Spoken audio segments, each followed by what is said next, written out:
Hi everyone, welcome to my channel. ఈరోజు నేను బీరకాయ ఎగ్ కర్రీ చేయబోతున్నాను. సో ప్రాసెస్ ఏంటో చూసేద్దాం. సో బీరకాయలు చిన్న ముక్కలుగా కట్ చేసుకోవాలి. పైన తోలు తీసేసి నీట్గా క్లీన్ చేసుకొని చిన్న ముక్కలుగా కట్ చేసుకోవాలి. కడాయి అయితే వేడైపోయింది, సో వాటర్ లేకుండా. సో ఇప్పుడు ఆయిల్ వేసుకుందాం. ఆయిల్ అయితే వేడైంది. ఇప్పుడు కొంచెం జీలకర్ర, తాలింపు గింజలు, నెక్స్ట్ వచ్చేసి ఆనియన్, కరివేపాకు, పచ్చిమిర్చి వేస్తున్నాను 3 ఒకసారి.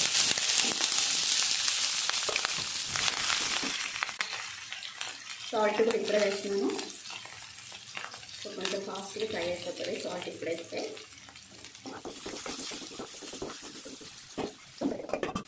ఆనియన్ మోస్ట్లీ ఉడికిపోయింది.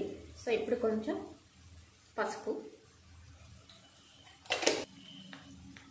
అలాగే అల్లం వెల్లుల్లి పేస్ట్ వేస్తున్నాను. సో మిక్స్ చేసుకున్నాం.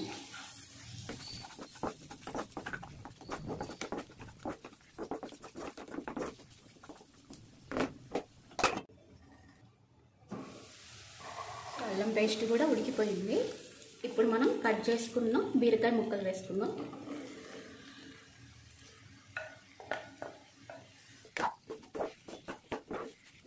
మూత పెట్టేసుకున్నాం. ఒకసారి చూద్దాం. సో ఆయిల్ అంతా పైకి వచ్చింది. సో ఉడికిపోయింది. సో ఇప్పుడు ఏం చేద్దామంటే ఇలా అనుకోవాలి.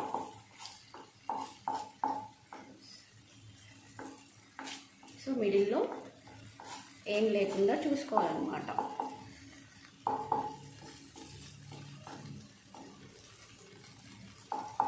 ఇప్పుడు ఎగ్ పగలగొట్టి వేసుకుందాం.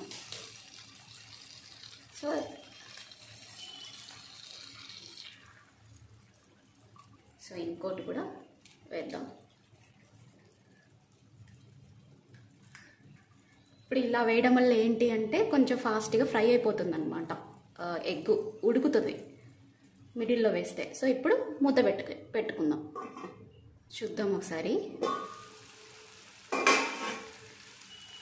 సో ఇప్పుడు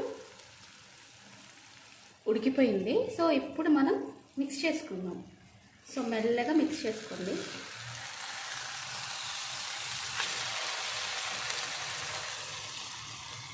సో సైడ్కి తిప్పేసుకున్నా పర్లేదు, మిక్స్ చేసుకున్నా పర్లేదు. సో నేనైతే సైడ్కి తిప్పినా.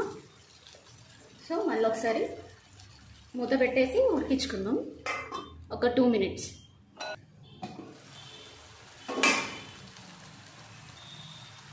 ఇప్పుడు ఇలా కట్ చేసుకుందాం.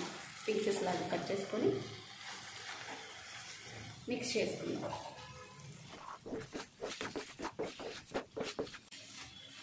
సో ఇప్పుడు నేను కారం పొడి వేస్తున్నాను. సో పచ్చిమిర్చి వేసాం కాబట్టి కొంచెం చూసుకొని వేసుకోండి, లేదంటే కారం ఎక్కువ అవుతుంది. నెక్స్ట్ ధనియా పౌడర్ 1 స్పూన్ చాలు. రైస్లోకి, చపాతీలోకి చాలా అంటే చాలా బాగుంటుంది. ఈ విధంగా చేసుకుంటే చాలా బాగుంటుంది అన్నమాట.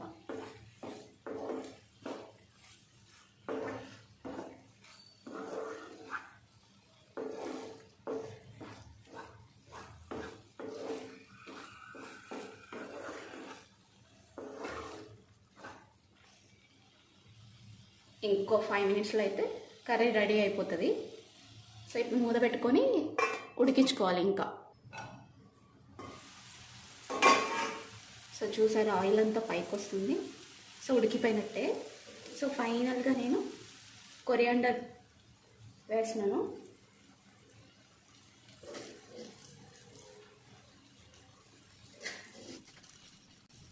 కొరియాండర్ వేసాను కాబట్టి ఒకసారి మిక్స్ చేసుకున్నాం.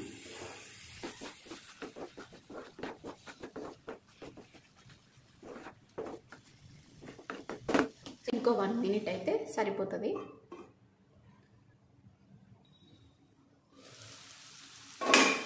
సో ఉడికిపోయింది. ఇక స్టవ్ ఆఫ్ చేసుకుందాం. సో వేడి వేడి బీరకాయ ఎగ్ కర్రీ. చాలా టేస్టీగా ఉంటుంది, రైస్లోకి చపాతీలకు కూడా బాగుంటుంది. సో మీరు కూడా ట్రై చేయండి. ఈ వీడియో కనుక మీకు నచ్చినట్లయితే లైక్ చేయండి, షేర్ చేయండి అండ్ కామెంట్ కూడా చేయండి. అండ్ అలాగే సబ్స్క్రైబ్ కూడా చేసుకోండి. పక్కనే ఉన్న బెల్ని టింగ్ టింగ్ అని కొట్టండి. ఏమైనా మిస్టేక్స్ చేసుంటే, తప్పు కనుక చేసుంటే క్షమించండి. Thank you for watching.